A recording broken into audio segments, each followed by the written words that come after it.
Rentre ton ventre, je vois ton déjeuner.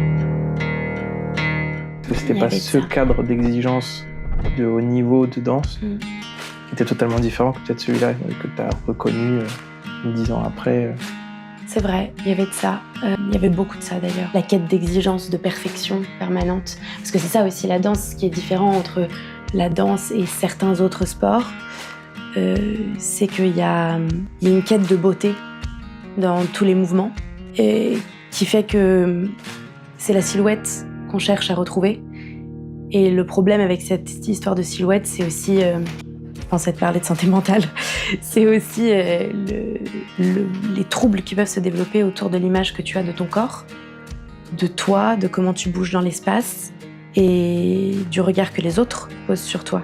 Donc avant les professionnels et puis finalement tout le monde, parce qu'au bout d'un moment, c'est un regard que tu poses sur toi-même, de jugement, qui n'est pas du tout sain, malheureusement. Rentre ton ventre, je vois ton déjeuner, tu vois. Et du coup, ce truc où instinctivement, quand tu rentres dans la salle, tu regardes dans le miroir si on voit ton déjeuner ou pas. Et donc, du coup, tu essayes de faire en sorte qu'il n'y ait pas de déjeuner à voir, quoi. J'ai développé des troubles du comportement alimentaire à cause de ça. Et c'est dur parce que c'était un endroit où j'ai jamais été excellente, en vrai, dans ce que je faisais à l'école, dans plein de trucs, mais à la danse, j'étais excellente.